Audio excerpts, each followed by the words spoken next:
Quizás el tema de hoy traiga algunas polémicas, quizás el tema de hoy traiga algunas inquietudes o preguntas. Insistíamos por el tema de que se conecten al Zoom, más que nada para hacer preguntas en directo, pero aquel que tenga alguna pregunta que le surja durante la exposición del tema de hoy y nos están viendo por Facebook, los invito a que escriban en el chat y acá mi secretaria personal, que también es mi esposa, si Nico no puede porque lo veo que se trabó, me va a leer las preguntas y yo les voy a ir contestando en el caso de que surja alguna.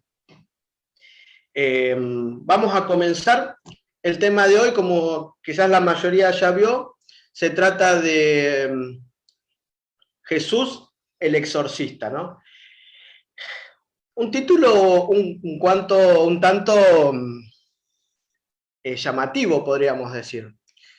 ¿Y por qué decidí ponerle a esta serie de temas Jesucristo actual?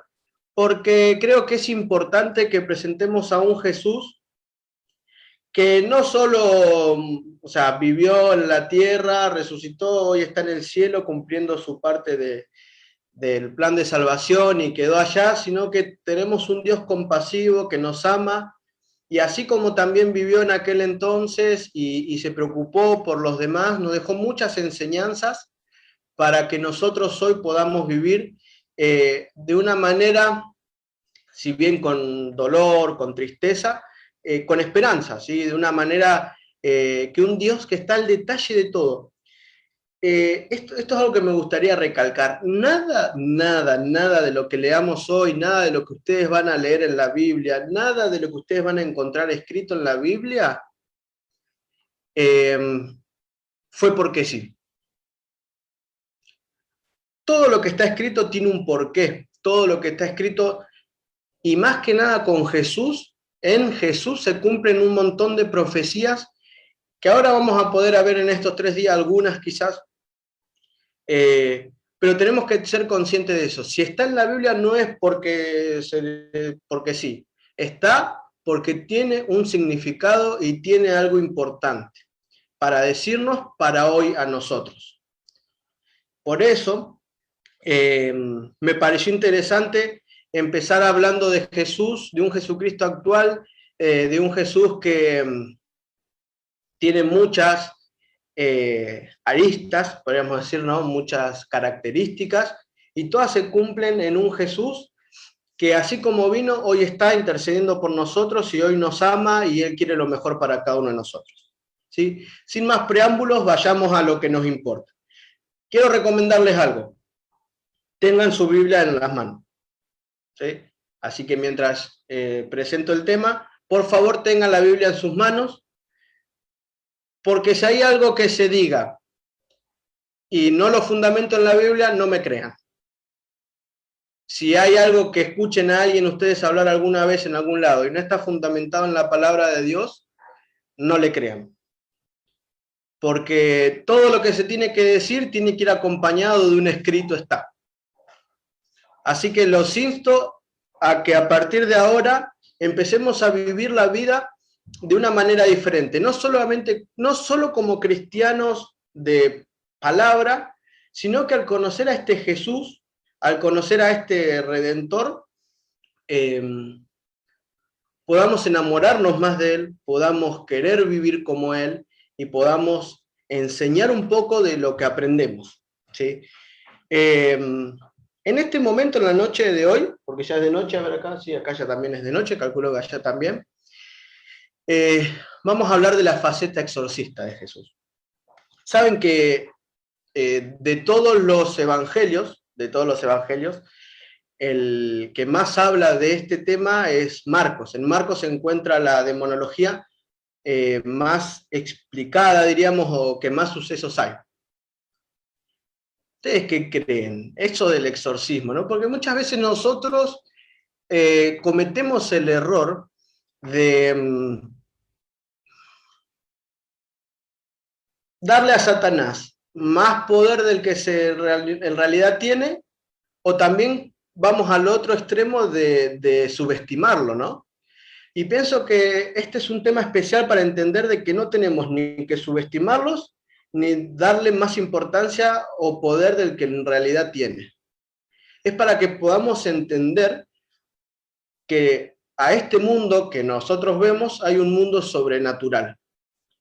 Hay un mundo que no vemos en el que está, o sea, Dios, los ángeles y también los demonios. Hay seres perversos que actúan para perjudicarnos. No nos pueden obligar a nada, no tienen más poder que Dios, pero existe. Existe y vamos a ver algunas características. Hoy en día esto del exorcismo solemos verlos en películas, ¿no? Que la verdad que no está bueno mirar ese tipo de películas. Hay una autora, Elena, que todos la conocen, que dice que cuando uno ve este tipo de películas, así, de donde hay demonios, este tipo de películas así, uno literalmente le está abriendo la puerta al infierno, diríamos. Le estamos dando el acceso total a Satanás en nuestro hogar. Es por eso que tenemos que tener cuidado con las cosas que vemos. Y así como hoy en día estas creencias vienen a través de películas, quizás de hechos sobrenaturales, en aquel entonces era muy común. Y quiero que hablemos un poquito de aquel entonces, ¿no? Estamos hablando de la Palestina del siglo, iríamos desde el -2 hasta el 2 después de Cristo, en esta Palestina donde es la cuna de la civilización, se le dice, donde todo creó. Había una creencia fundamental en cuanto a lo que eran los demonios, los exorcismos, de qué se hablaba, qué no se hablaba, ¿no? Y la principal creencia en cuanto a los exorcismos, ¿sí?, viene de la creación del segundo templo de Salomón. Todo lo que yo les vaya contando, ustedes o lo anotan, o si son buenos son memoriosos, lo van a tener que ir incorporando, porque toda esta información mañana la vamos a completar y pasado la vamos a seguir completando, ¿sí? Cuando Salomón crea el segundo templo, en realidad es el primer templo, ¿no? Hay una creencia, una superstición, una tradición que se encuentra inclusive en el Talmud, que es un escrito de los hebreos, que habla acerca de que era tan esplendoroso el templo que era imposible que Salomón, con los recursos humanos, pudiera haberlo construido. Entonces, ¿qué hizo? Dominó a un demonio llamado Asmodeo. ¿Sí? Asmodeo. Este demonio que era Asmodeo, fíjense que qué interesante esto, ¿no? Porque dice que tuvo una guerra y que Salomón, con sus encantos y conjuros, lo pudo dominar. Entonces obligó a este demonio y a 72 demonios más a que construyeran el templo. Y por medio de esta conexión entre Salomón y Asmodeo, en lo que sería el atrio del templo de Salomón, vuelvo a repetir para los que recién me escuchan, esto es tradición, se abrió un portal al inframundo. Entonces Salomón tenía el dominio por sobre los demonios. ¿Sí? Entonces, dice que Salomón escribió 2 libros, uno es Clavículas de Salomón, y el otro es el Testamento de Salomón. A ver, denme un segundito acá.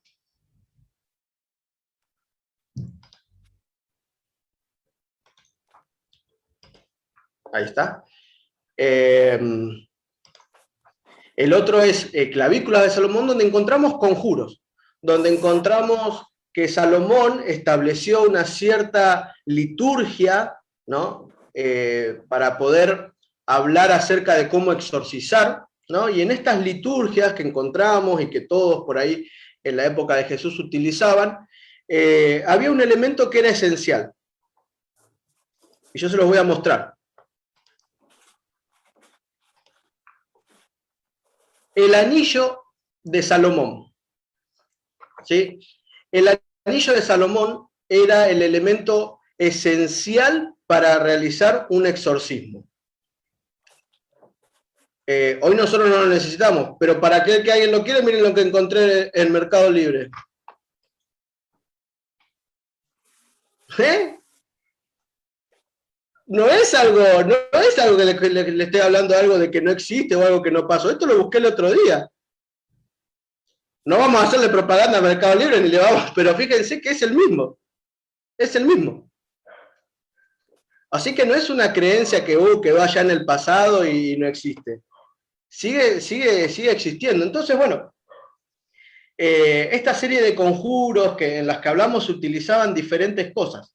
Se utilizaban, por ejemplo, aceites. Los aceites eran muy importantes. Se utilizaban ciertas, el romero, el laurel, ciertas plantas que eran especiales, eran esenciales para ese momento. Ciertas, bueno, podríamos decirles talismanes, ¿no? Y cada vez que se hacía un exorcismo, se invocaba a Salomón. Esto tienen que tenerlo presente. Cada vez que se hacía un exorcismo, se hacía en el nombre de Salomón, porque él era la persona que había dominado a los demonios. Inclusive, en el pensamiento hebreo, que es donde se escribe todo esto, no solo Salomón era un excelente exorcista para ellos, sino también David, con el arpa, dice que él encantaba demonios. A Abraham se lo tenía como un exorcista privilegiado, a Noé también. O sea que los grandes patriarcas se veían también como grandes exorcistas. Hasta la época de Salomón, cuando Salomón logra esto, todas las personas exorcizaban en el nombre de Salomón. Y con una serie de liturgia, con unas palabras, con unos rezos y con unos elementos talismanes que le decimos. Flavio Josefo, ¿sí? Es un historiador judío, ¿sí? Del siglo I y II después de Cristo, y cuenta lo que ve. Y él cuenta lo siguiente, y era una práctica que se realizaba en aquel entonces y que era común. Dice que vieron a una persona, un tal Eleazar, ¿sí? Que él era muy famoso por hacer encantamientos y exorcismos, que de hecho un exorcismo se pagaba muy bien. Así que alguien que era exorcista, ¿sí? Era adinerado, no era cualquiera. Dice que él agarró y hizo arrodillar al que estaba endemoniado, ¿sí? Tenía en su mano este famoso anillo que ustedes pueden adquirir en el Mercado Libre, ¿sí? Un anillo parecido. Había que también hacerle un conjuro, rezarle unas cositas, decirlo, ¿no? Dice que arrodilla a la persona, le pone el anillo en la nariz, y le pide que exhale a la persona. Y cuando lo hace, él acompaña con el exhalamiento un movimiento hacia atrás. Dice que hacia atrás había puesto una palangana. ¿Para qué? Para que cuando el demonio saliera del cuerpo de la persona, volcara la palangana con agua, entonces haya una visibilidad externa de lo que había acontecido. Entonces era muy común ser un exorcista de ambulante, diríamos. Después vamos a ver un poquito de eso. Fíjense que en el libro de Tobías, es un libro apócrifo que a nosotros no lo consideramos canónico. La Iglesia Católica lo considera deuterocanónico. Quizás hable muchas palabras o muchos términos que quizás no les suenen. Por eso es importante que ustedes me pregunten, a los que están acá en el Zoom o a los que están por Facebook. Si tengo que repetir algo, lo repito. Si tengo que hacer, ustedes me preguntan, no hay problema. Está el libro de Tobías, ¿sí? El libro de Tobías habla justamente de esto y se lo nombra a este Asmodeo, que les había dicho, y también habla acerca de un exorcismo con utilizando el hígado de un pez y con un incienso y esas cosas.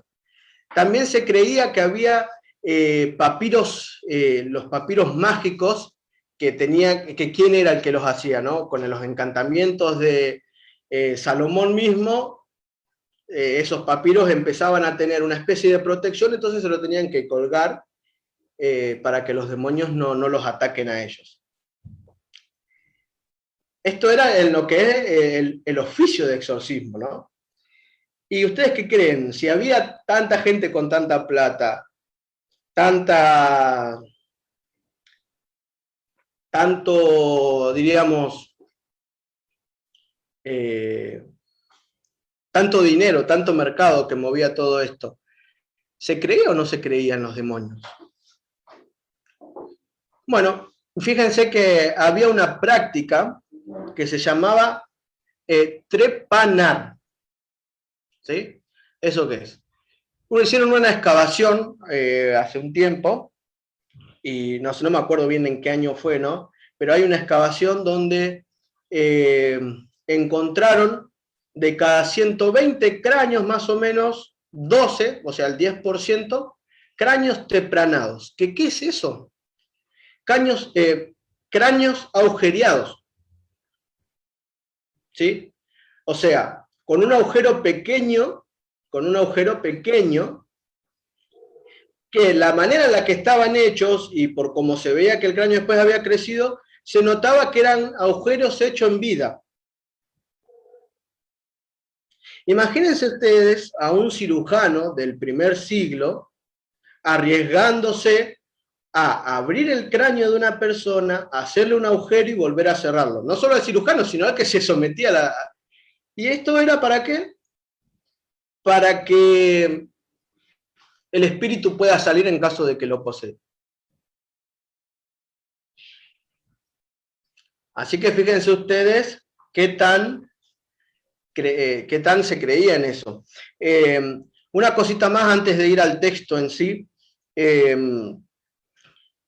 Los judíos creían, y en ese entonces, en esa zona, se creían que los demonios existían presencialmente, que ellos podían gritar, podían comer, podían reproducirse, podían estar ahí en presencia de todos. Y había demonios que se encargaban de la ceguera, demonios que se encargaban de la lepra, demonios encargados para las enfermedades del corazón. ¿Sí? Todo esto viene de un libro, Enoch. ¿Sí? Enoch es un libro también pseudoepigráfico, se dice que es un libro escrito, que nosotros hoy no lo conocemos, pero en la época de Jesús era muy común este libro. Y tenemos primera, segunda y tercera de Enoch, habla acerca de unos gigantes, de unos ángeles que habían venido a la tierra y habían engendrado hijos con las mujeres, entonces de ahí vienen los demonios. Fíjense que todo esto es tradición que se creía, ¿no? Entonces, aquellos hombres que descendían de estos ángeles, que eran perversos, malvados, que eran estos demonios, se los denominaba Shedim, y a las hembras de estos demonios se las denominaba Lilith. Por ahí se escucharon hablar también, esto es tradición. Por ahí hay en una profecía que aparecen los chacales, los búhos, Lilith, en la Biblia, dato para profundizar y para estudiar si quieren. Entonces, esto era muy común. Y para eso, miren, tenemos que ir a Hechos. El único lugar donde se registra que hay actividad exorcista, deambulante, podríamos decir, está en Hechos 19:13, que fíjense que es en la parte en uno de los viajes de Pablo, donde Pablo se encuentra en Éfeso, ¿no? Y dice, en el versículo 13 del capítulo 19, pero algunos de los judíos, exorcistas ambulantes, intentaron invocar en el nombre del Señor Jesús sobre los que tenían espíritus malos, diciendo, os conjuro por Jesús, el que predica Pablo. Interesante, ¿no? Acá tenemos, pero ¿saben qué más interesante y más gracioso? o sea, después ustedes pueden profundizar en la historia, pero los demonios le responden, a Jesús lo conocemos, a Pablo del que tú hablas bien, pero vos no sé quién sos, así que los molieron a palo. Literalmente los molieron a palo. Dice que todos terminaron desnudos y todos golpeados por estos demonios. En Éfeso sucedió esto. También, para profundizar.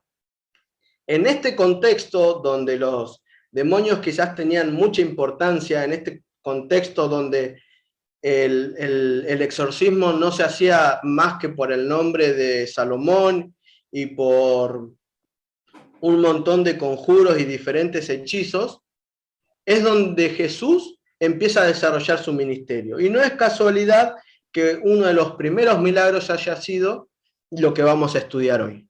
Nos vamos a basar en el libro de Marcos. Marcos. Vamos a ver todos, acuérdense que les dije que por favor tengan su Biblia en sus manos. Vamos a ir al capítulo 1 de Marcos. Vamos a desarrollar un poquito en esta media hora que nos queda el porqué de lo que está escrito. En el estudio de la Biblia se lo puede determinar, si quieren darle una palabra técnica, exégesis o también hermenéutica de la palabra, ¿no? Fíjense algo interesante, que es el libro de Marcos es el primer libro considerado que se escribió de los 4 evangelios. ¿Sí? Y algo para decirles, el Cristo, a quien nosotros conocemos como Jesús, ¿no? Jesús Cristo, Cristo en el original es el ungido. O sea que Cristo es el sinónimo del Mesías para el Antiguo Testamento. ¿Sí? El Mesías, el término utilizado para Mesías en el Antiguo Testamento es el término que en el griego se le da a Cristo. Así que cuando hablamos del ungido, nosotros decimos Cristo, ellos en realidad pensaban en el ungido. Y cuando a un hebreo le decían Cristo, ellos pensaban en el Mesías. ¿Sí? Entonces dice, miren, versículo 21 del capítulo 21. Me tomo un poquito de agua.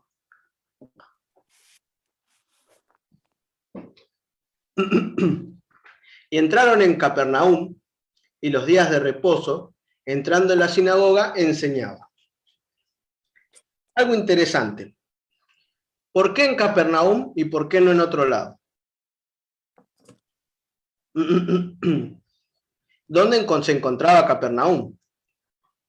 ¿Dónde se encuentra hoy Capernaum? Dijimos que el Mesías venía a cumplir lo que estaba escrito. Para eso tenemos que ir ahí o sea, marcamos Marcos, nos vamos a Isaías, capítulo 9,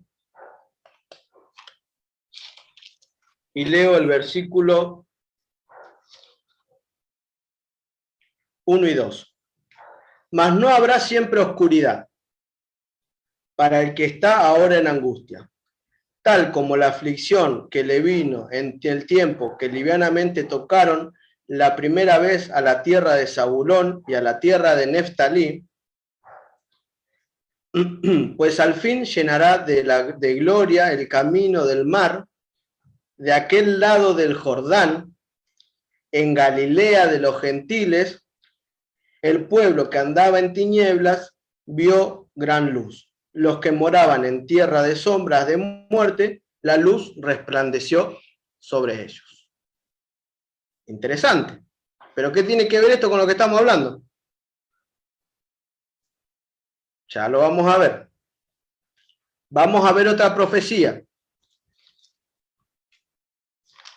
Isaías 52,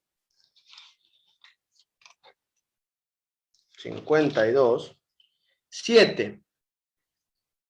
Cuán hermosos son sobre los montes los pies del que trae alegres nuevas, del que anuncia la paz, del que trae las nuevas del bien, y del que publica salvación, del que dice a Sión, tu Dios reina. Otra profecía del Mesías. ¿Pero qué tiene que ver con lo que estamos hablando? ¿Saben? Capernaum, en realidad, el término original, en realidad Capernaum está mal dicho, hay que decir Cafarnaum, porque viene del hebreo que significa ciudad de Nahum. Ciudad de Nahum. ¿Sí? Entonces, si el Mesías tiene algo que ver con qué tiene que ver Cafarnaum, bueno, vamos a ir al libro de Nahum. Es uno de los profetas menores. Nahum, capítulo 1, versículo 15 dice, Nahum, capítulo 1, versículo 15. Venimos hablando de algunas características del lugar de donde iba a salir el Mesías y del lugar, algunas de las características que iba a tener el Mesías. Y dice, he aquí sobre los montes los pies del que trae buenas nuevas, muy parecido al versículo anterior, ¿no? Del que anuncia la paz. Celebra, oh Judá, tus fiestas, cumple tus votos, porque nunca volverá a pasar sobre ti. En mi versión dice el malvado, pereció del todo. El término original acá para el malvado es Belial. También se lo puede traducir como inicuo, el malvado. Y cuando alguien utiliza este término, es Satanás. Este Belial llegó a tomar el lugar de no solamente Satanás, sino todas las acciones malas que una persona hacía. Entonces, uniendo los tres versículos, dijimos que nada en la Biblia está por estar. En la ciudad de Nahum, que acabamos de ver, yo tengo que mostrarles algo.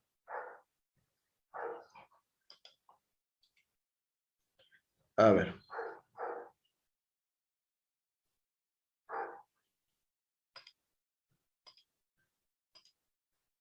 ¿Se acuerdan que hablábamos de esto que está acá que les estoy mostrando es la distribución de las 12 tribus?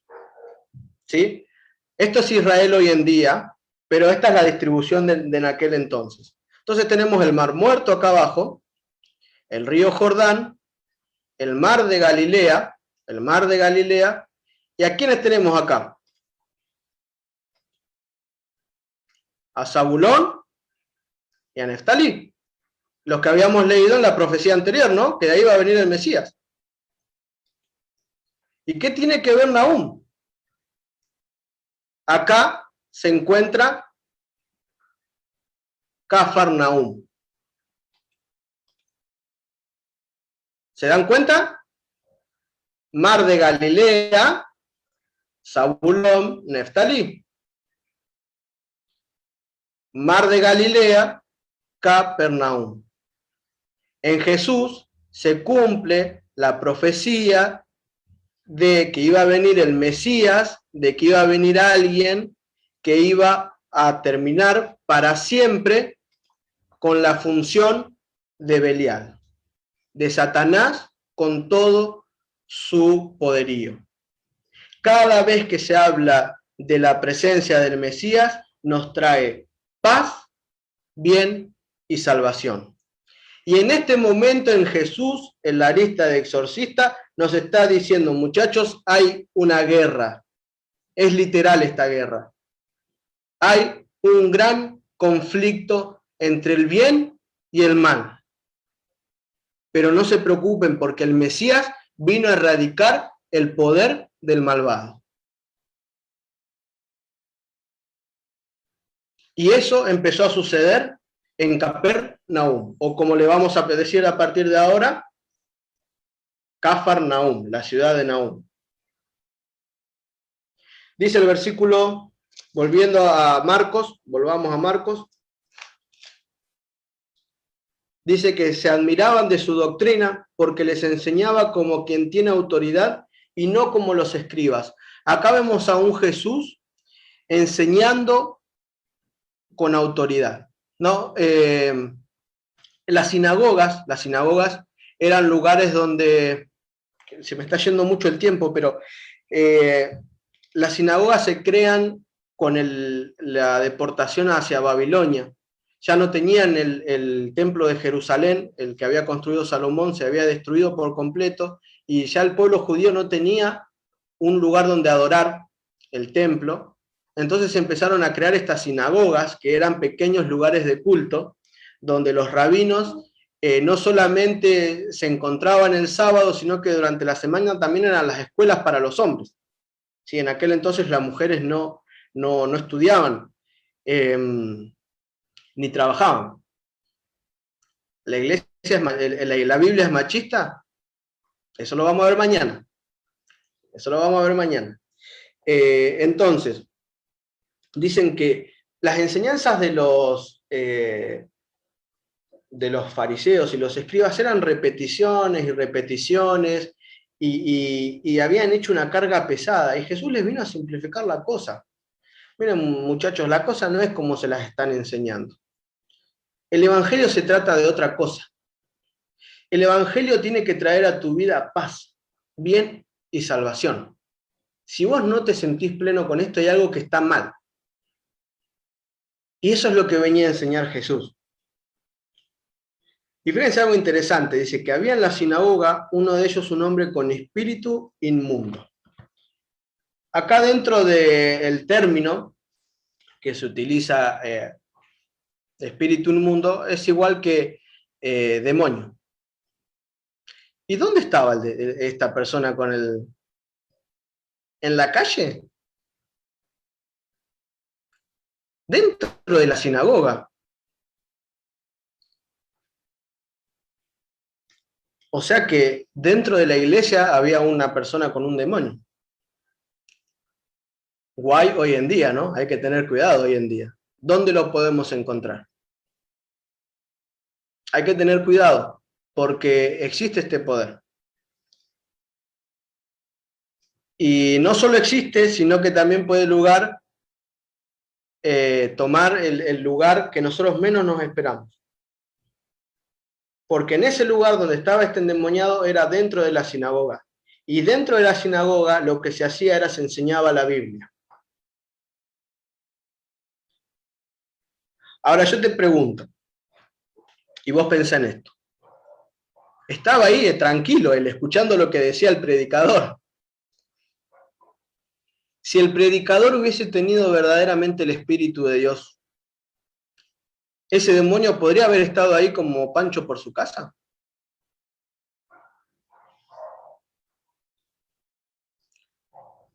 Eso da mucho que pensar, ¿eh? Da mucho para analizar. Eso me tiene que llamar a la reflexión y decir, primero, no quiero ser utilizado por Satanás, ¿no? Y segundo, a la hora de hablar mis actos, lo que hago, lo que digo, ¿qué está reflejando? O sea, ¿tengo el poder del Espíritu en mi vida? Vamos a avanzar porque el tiempo no nos da. Entonces dice, ¿qué tienes con nosotros, Jesús Nazareno? ¿Has venido para destruirnos? Sé quién eres, el Santo de Dios. ¿Saben? Y acá se encuentra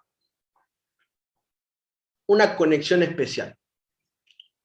Tenemos a Dios que no dijo ni 3 palabras, empieza a enseñar, y cuando Dios y su Espíritu empieza a obrar, los demonios no se pueden quedar quietos. Somos más poderosos con el Espíritu de Dios que con cualquier otro.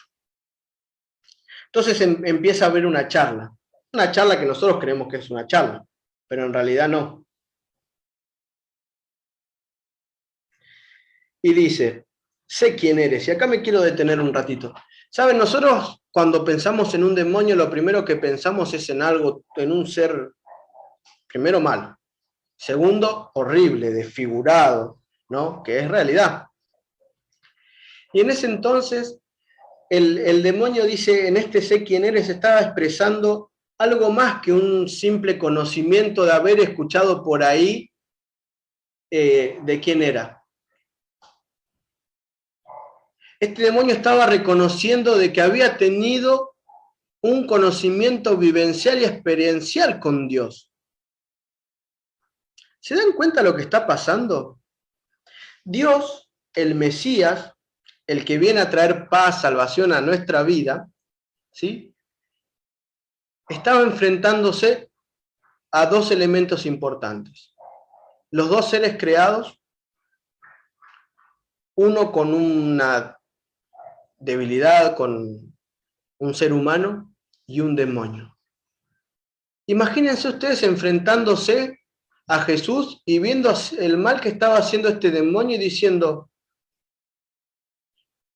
si hace un poquito atrás estabas alabándome en el cielo. Dios no veía a este demonio como lo que nosotros podemos ver un demonio. Él lo veía como un ser que había estado a su lado adorándolo. Y no solo él se había pervertido, sino que además estaba pervirtiendo a su otra creación. ¿Se dan cuenta lo difícil que es para Jesús ver a este ser que él había creado con tanto amor en un plano totalmente diabólico? ¿Te das cuenta que Jesús no solamente se está enfrentando a un ser malvado, él se está enfrentando a un ser que había sido su hijo amado? No había dejado de amarlo, pero hace un tiempo atrás habían estado juntos en el cielo.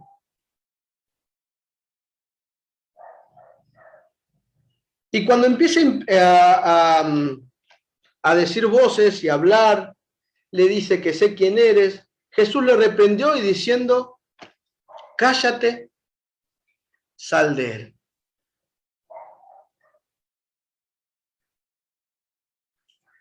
Y acá hay algo que nos puede suceder, algún día nos podemos enfrentar con un demonio. Fíjense que acá no hay conjuro, acá no hay anillo especial, acá no hay en el nombre de Salomón, el de alguna persona. Lo primero que tengo que entender es que si me llega a vivir, me llega a tocar vivir alguna situación de esta, yo tengo el poder para liberar a la persona. Primero. Segundo, que no me tengo que poner a charlar con el demonio en el caso de que me suceda estar en esa situación. Solamente lo tengo que reprender y expulsarlo en el nombre de ¿quién? De Jesús. ¿Se dan cuenta que Jesús viene a romper todos esos esquemas que venían en la cabeza de las personas? ¿Se dan cuenta que Jesús viene a reprender a los demonios, viene a terminar de una vez por todas con el poder de Satanás? Y la presencia de Jesús en este mundo es para acabar con la tiranía de Satanás. Y la presencia de Jesús en tu vida tiene que ser para terminar con la tiranía de Satanás. Fíjense que en Lucas 4, 40 en adelante, voy a leer solamente 2 versículos. Lucas 4 dice, al ponerse el sol, todos los que tenían enfermos de diversas enfermedades los traían a él, y él, poniendo las manos sobre cada uno de ellos, los sanaba. También salían demonios de muchos, dando a voces diciendo, tú eres el Hijo de Dios. Pero les reprendía y no les dejaba hablar, porque sabían que él era el Cristo. ¿Te das cuenta que un demonio reconocía a Jesús como el Mesías? Y toda esa manga de sacerdotes, estudiosos de las palabras y las profecías, ¿no se habían dado cuenta quién tenían enfrente?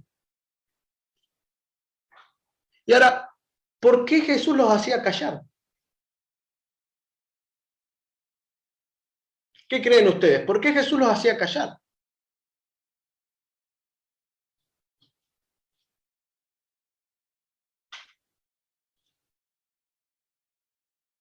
Piensen un segundo, ¿por qué Jesús los hacía callar?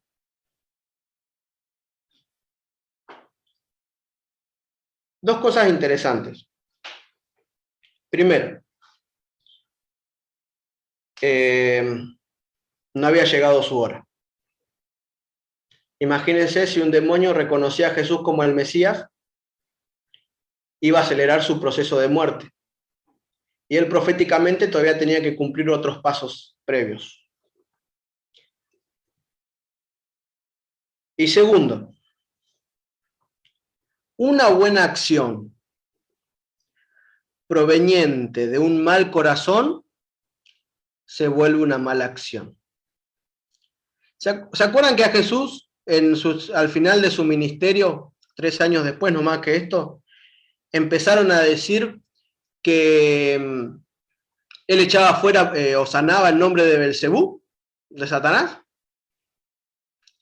Imagínense ustedes si Jesús permitía que un demonio lo reconociera como el Mesías. ¿No sería una traba para él como Mesías? Esta era una parte de Jesús el Mesías. Era una arista del resto de las cosas que hacía. Jesús no era solo un exorcista. Él no era solo un sanador, él era mucho más. Entonces no podía permitir que primero se lo asocie con solo un exorcista y segundo, que se lo asocie con los poderes demoníacos. ¿Se me entiende? Es interesante que en este momento Jesús, viendo cara a cara su creación, yo me imagino, ¿no? O sea, todos espantados, todos espantados. Todos muertos de miedo, ¿no? Yo no creo que sea algo lindo estar enfrente de un endemoniado y viendo cómo se le distorsiona la voz, quizás, cómo hace movimientos raros, quizás. Todos muertos de miedo. Y Jesús lleno de sufrimiento. Viendo su creación doblemente corrompida. Primero, un ángel que lo adoraba un tiempito atrás, ahora atentando en contra de la vida de un ser creado, una persona. Y ahí estaba Jesús, pero él sabía que había venido a este mundo a terminar con el poderío de Satanás. Entonces dice que el versículo 26 le dice, el espíritu inmundo sacudiéndole con violencia y clamando a gran voz salió de él. Otra cosa que tenemos que entender, que no siempre es una posesión. ¿Sí? No siempre lo primero que es porque puede ser un desequilibrio mental. Puede ser que haya alguna enfermedad de por medio. No tenemos que pensar que ante la primera situación rara hay que exorcizarlo. ¿Sí? Tiene que haber 2 elementos claves para que entendamos que es una posesión. La primera se ve reflejada claramente acá porque dice que sacudiéndolo con fuerza, con gran violencia, salió de él. Es la fuerza sobrenatural. Sí, una de las primeras características que tiene una posesión es eso, la fuerza sobrenatural.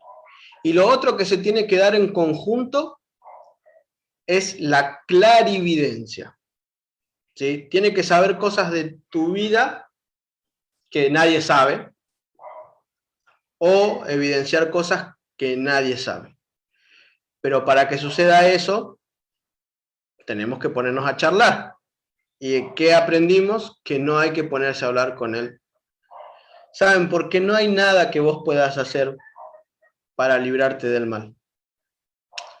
No hay nada en tus fuerzas, no hay nada en tu vida, no hay nada en tu vida de pecador que vos puedas hacer para liberar a otra persona de esta situación.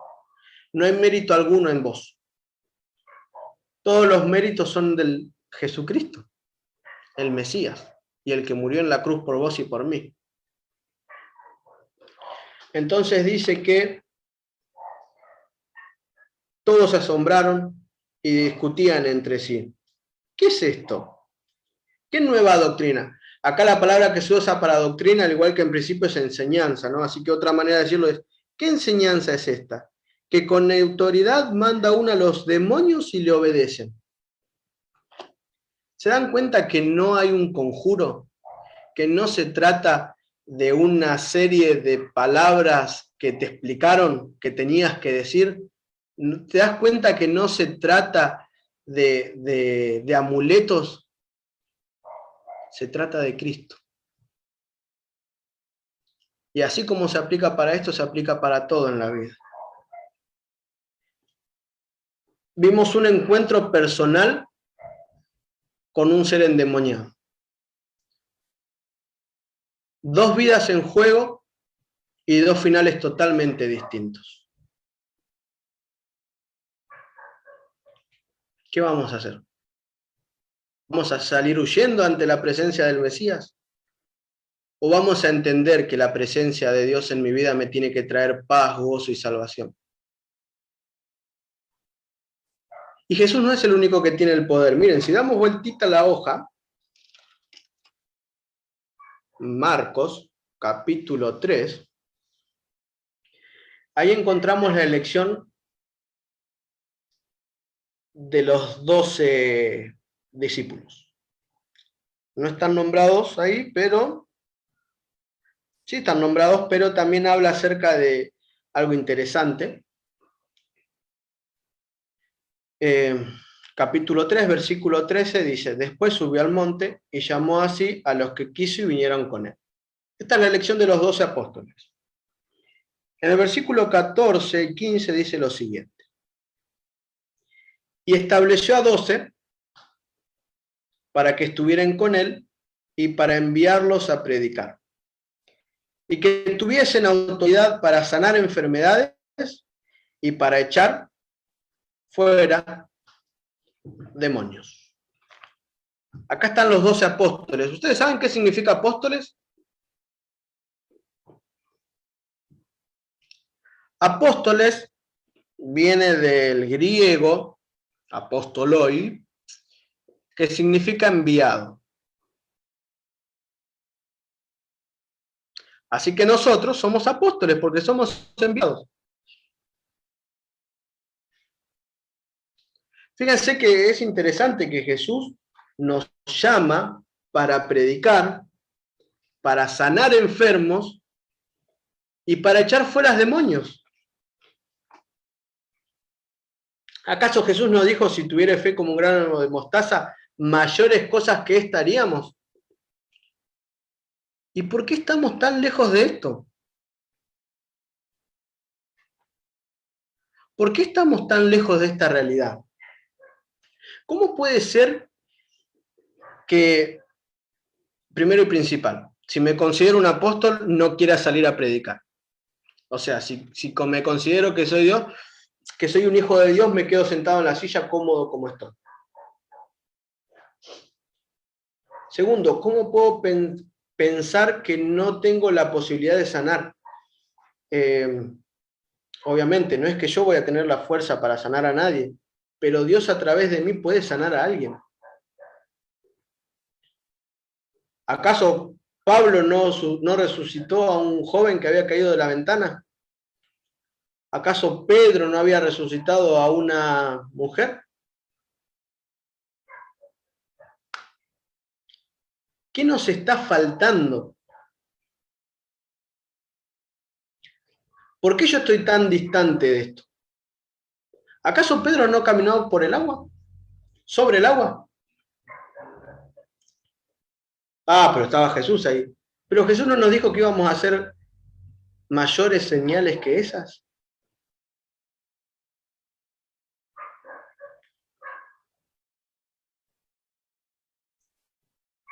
¿Qué nos está faltando? ¿Qué estamos haciendo mal como para no sentir ese poder? Y fíjense algo interesante.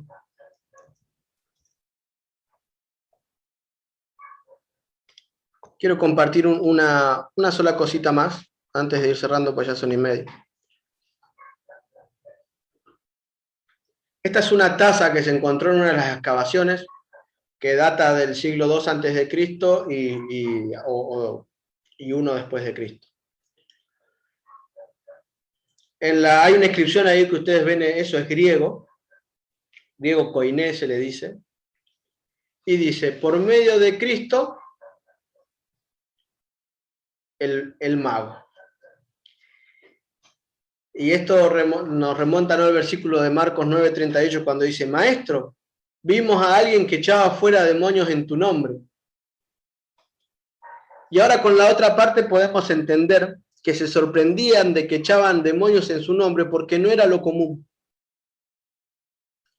Ahora podemos entender que la gente empieza a entender de que Cristo tiene un poder sobre los poderes del mal. Y ahora tenemos que entender nosotros que nosotros tenemos ese poder para poder trabajar para Dios. ¿Qué nos está faltando?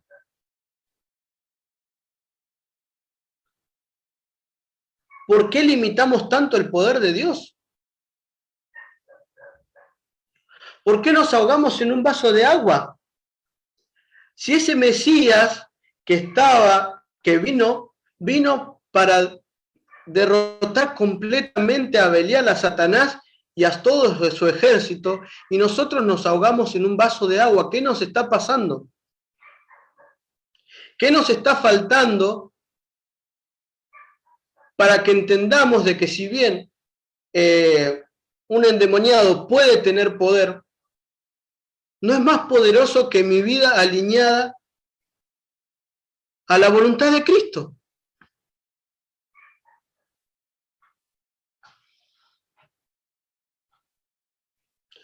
Escuché una vez, no sé de quién es la frase que dice que no hay mayor poder en el universo, no hay mayor poder en el universo que la voluntad humana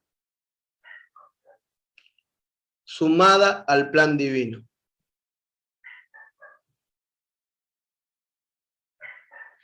¿Entendés cómo es la vida del cristiano?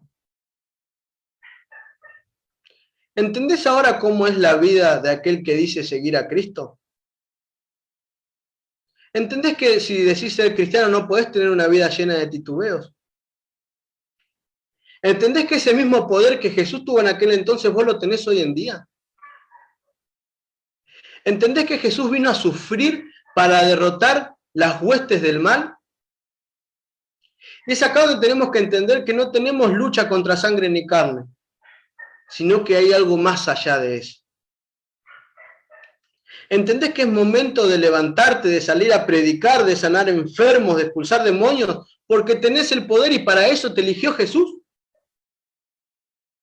Entonces dejá de dar vueltas en cosas que se van a perder mañana, en hacer tesoros en la tierra, y empezá a vivir una vida viviendo el reino de Dios que vino a establecer cuando estuvo acá en la tierra.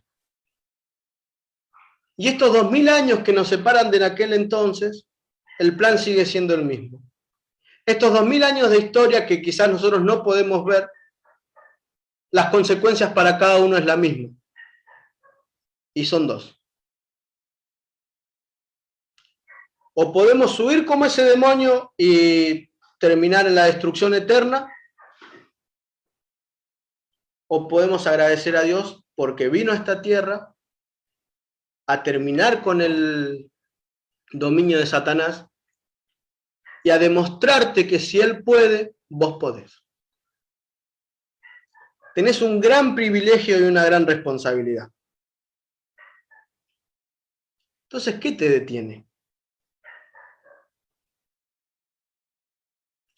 Es momento de que empieces a creer en ese Mesías. Es momento de que empieces a entender de que así como lo que estaba escrito se cumplió en Jesús, todo lo que está escrito más adelante también se va a cumplir. Mañana vamos a ver más profecía, más cumplimientos de esta profecía, el sábado también. Y es momento de que dejemos de titubear. Es momento de que nos levantemos ahí como estás y que empieces a confiar en ese poder sobrenatural que Dios te dio. Y no estoy hablando entiéndanme bien, por favor, ¿no? No estoy hablando de expresiones sobrenaturales y de esas cosas. Estoy hablando de ese poder que Dios te dio para que, a pesar de las circunstancias feas en las que estés pasando, tu objetivo sea mayor y lo puedas llevar adelante. Acordate que si estás acá es porque Jesús te eligió y te envió a que prediques las buenas nuevas del reino. Es momento de levantar tu rostro, es momento de ponerte en pie y ponerte a trabajar. Mañana no lo tenemos comprado nadie. Nadie. Así que te quiero invitar, primero, a permanecer en Cristo, a confiar en ese Dios que tiene el poder para expulsar un demonio, que también tiene el poder para controlar y ayudarte en tu vida, sea cual sea el problema que tengas. Si tienen alguna duda, se quedaron con alguna duda, me pueden escribir del tema de hoy. Y mañana tenemos un lindo tema también acerca de Jesús y el patriarcado. Es un tema interesante. ¿Ustedes qué creen? ¿La Biblia es machista? ¿Ustedes qué creen? ¿Dios es machista o feminista? Tienen que escucharlo mañana. ¿Qué les parece si hacemos una oración para terminar? Voy a orar. Padre Dios nuestro que estás en los cielos, gracias porque nos amas incondicionalmente. Gracias porque sabemos que relacionar la venida del Mesías es relacionarla con amor, con gozo, con paz y con salvación. Gracias porque viniste a destruir las potestades del mal. Gracias, Señor, porque viniste a destruir con Satanás y todo su poder. Ayúdanos a confiar más en ti. Ayúdanos a confiar más en lo que nos podés dar. Gracias por todo lo que nos das, aunque no lo merecemos. Ayúdanos a ser cristianos que estén puestos en pie, dedicados a predicar que pronto vienes a buscarnos por segunda vez.